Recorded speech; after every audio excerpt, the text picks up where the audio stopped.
painting this Rider solo from the Executioner's Toll set for Phantom Nero. If you have not watched part 1 yet, go back and do that, because we're going to pick up where we left off for that. So if you're still here, that means you've watched it. So let's dig into how we're going to take care of this part. First, we're going to start off with the purple. Here in the wet palette, I've mixed our paints. We have a 50-50 mix of the dark plum and plum of Pro Acryl. And we are going to get all the raised surfaces, all the purple. All the wings. We're going to try to avoid crevices. This is supposed to reflect the light. The crevices should be dark. That's what the washes help us do in the first video, to really get those recesses.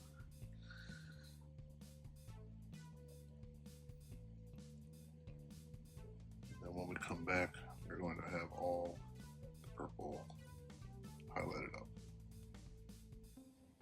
And then after that, we're going to do full 100% of just the plum over that 50-50 mix to bring out the highlights even more. So we'll be right back. Alright, we have finished up the purple skin. In our next part, we are going to go through and we're going to highlight the silver there. Then we're going to add a little bit of bronze decoration, especially on his armor, and probably on the plate right there. But for that, we're going to use the black metal from the Metal Alchemy and the bronze, dark bronze Pro Acryl. I already got it set up on the wet palette. And for this, again, we're going to go through, kind of get the raised parts of the metal with this.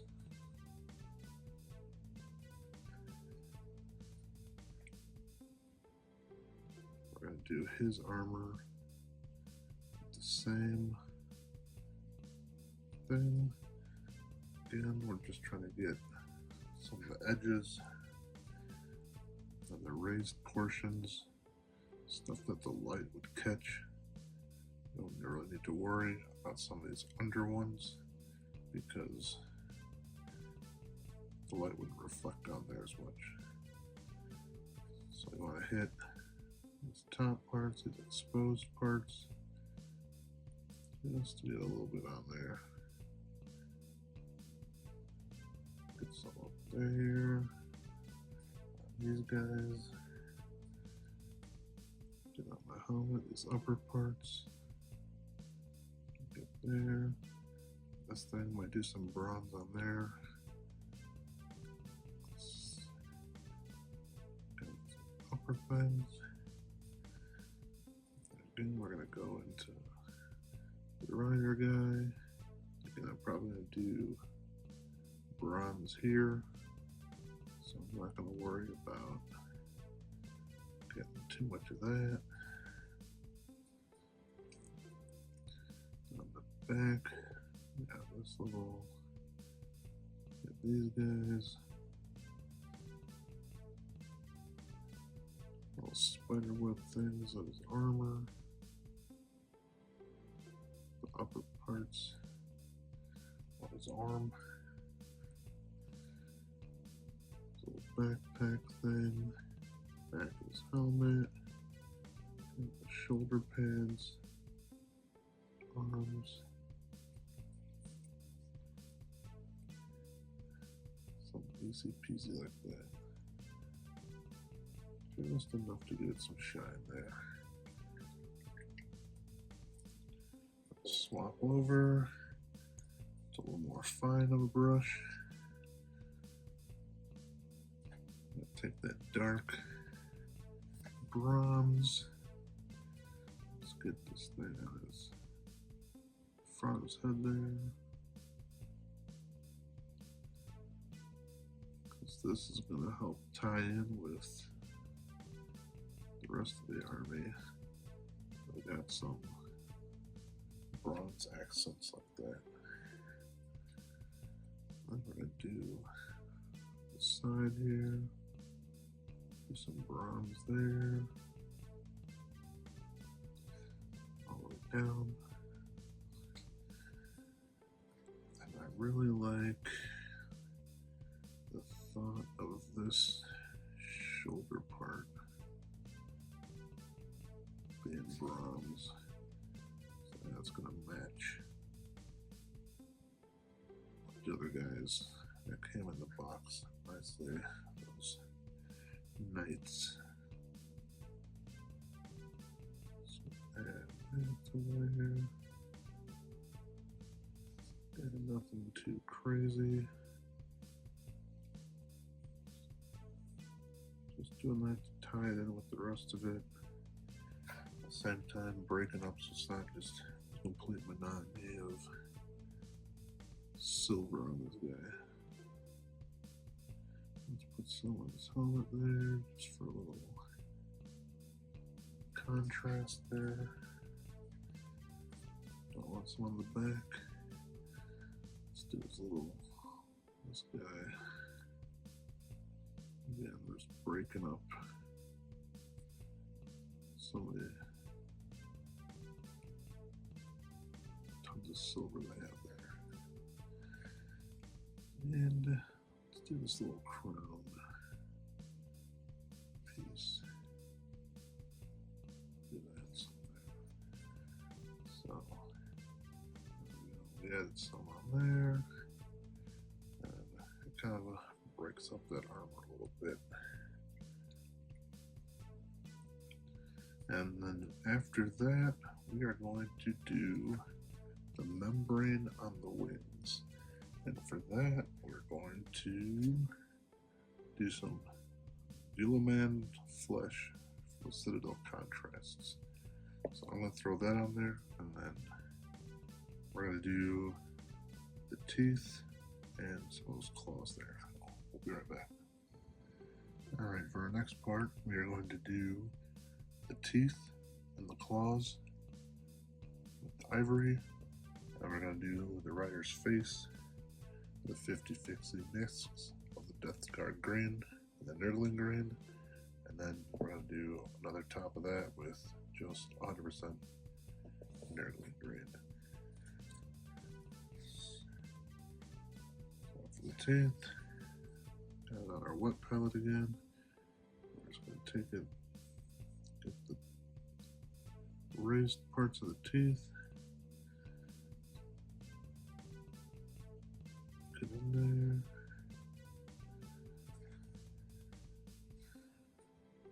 At the bottom.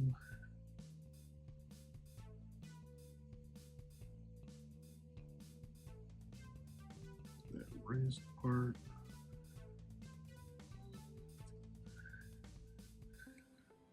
There's teeth.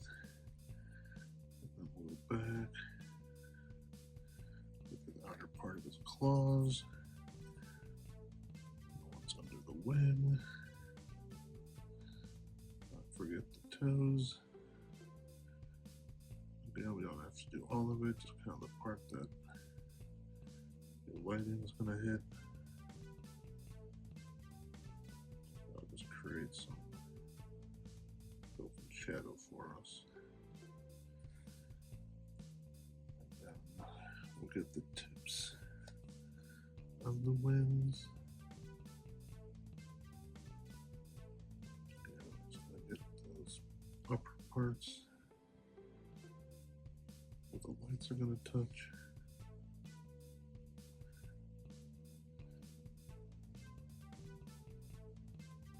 Put that there. Kind of get a little bit of the backside just because the way it's angled. there. And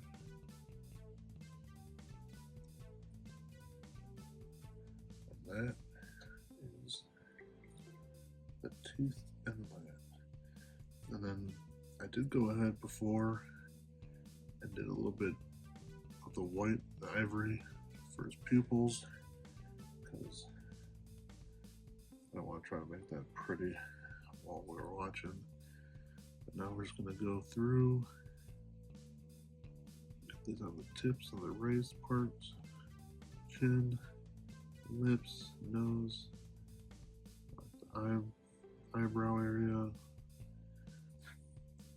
cheekbone structure, and those raised areas.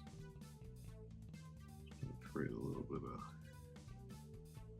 contrast there. Nothing too crazy. I'll go back with the 100% Nurgling green. Just get again those tips, those parts that are facing up.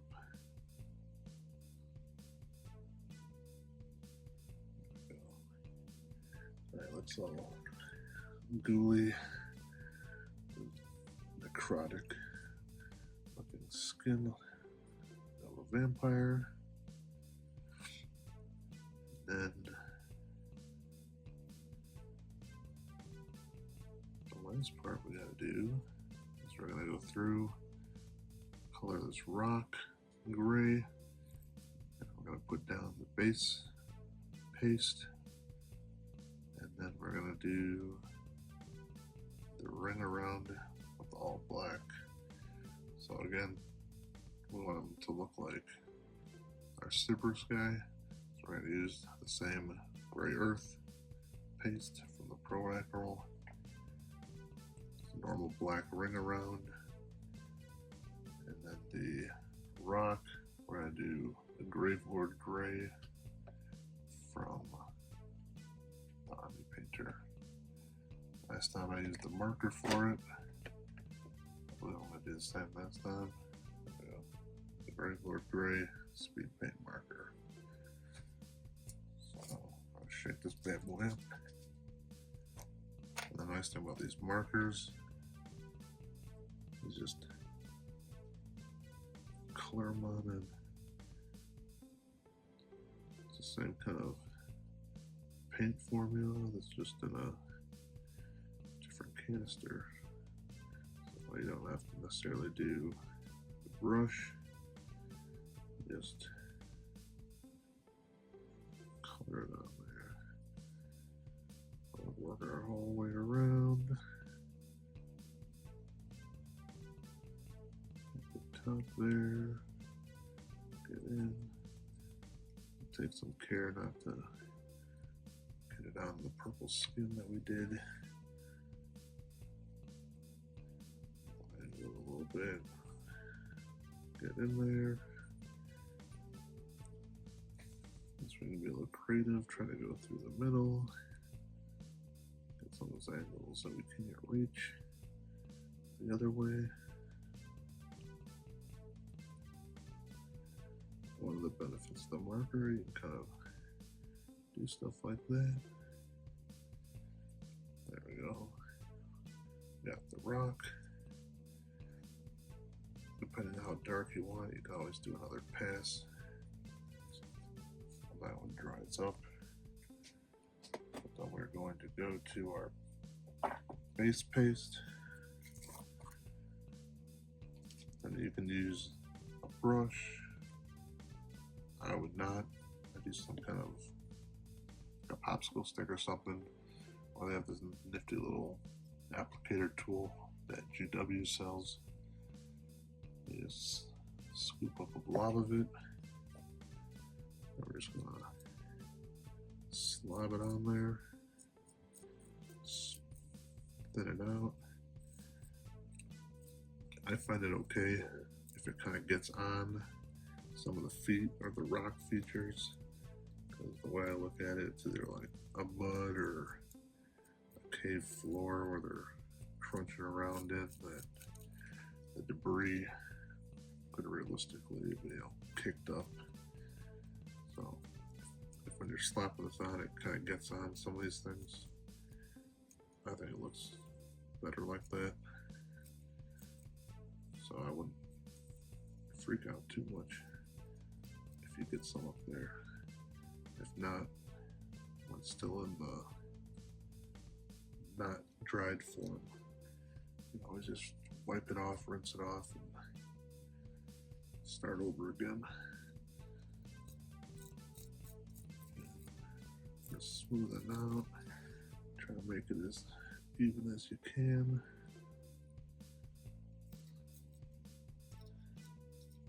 Sometimes it's tricky getting in between toes. There's another side of the applicator tool that is for a little bit finer reach. But once we get the majority on there, we go back and get it in some of those littler nooks.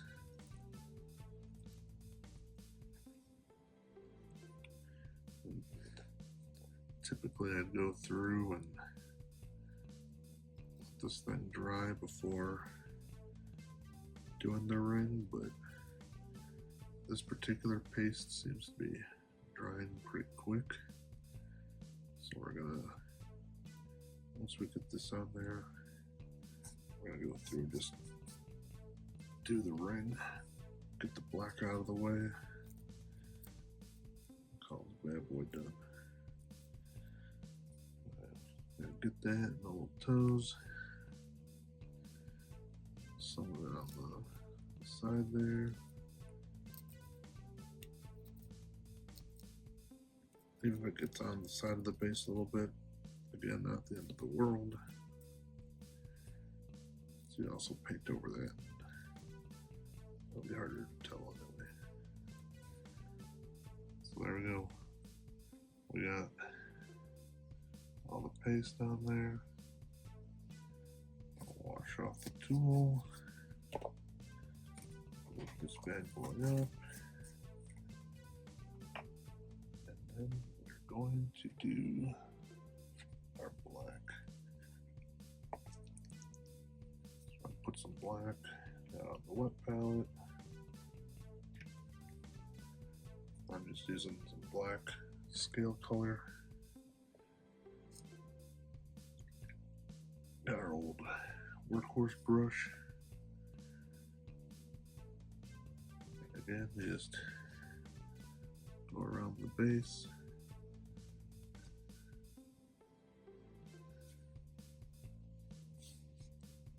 And for those that watched the Sibris video, you remember we did the same thing.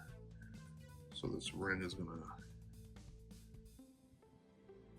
tie your army together while it's on the field. We chose black for this one, but you can do whatever you want. My other armies are all different colors based on what they are. My Menoth, it's an orange ring. United Creoles have a navy blue. My Kithgard Jungle Trolls have a dark camo green. Legion of Everblight's purple. My Dark Host that I'm doing for our Journeyman League, it's a jade that kind of tied in with my son's Necrofactorum, who he did a bright blue base, and all his soul glows and stuff is all a blue color, which was pretty cool. So we kind of kept the Crix thing kind of in the same color family. But you can do whatever you want, make it yours. A lot of people just do the black because it's easy. But there we go. I'll probably go back and do a coat after it, but for now, yeah, it's pretty well done. And the final thing, you might be thinking, that guy is missing an arm. Well, it's easier to do the whole thing without that in the way. But we do have this javelin So we're going to do the javelin itself will be metal, and some of these design here will do the bronze, and the handle will do the same as those leather straps there. So when we come back, that's going to be done. I'm going to glue it onto the arm, and we will have a finished solo. Be right back. Alright, we are back with our finished product. Got the black ring, the paste, the rock. We added the little jousting spear on there. We added the dark bronze thing. You can kind of see the leather on the handle down there. Now we have the Strygon Rider. So again, if you haven't seen the first one, go check out the Magic Tactics YouTube channel for part 1. And stay tuned, we'll have another video coming out soon. Thanks. We'll see you next time on Setting the Scheme with Sellers.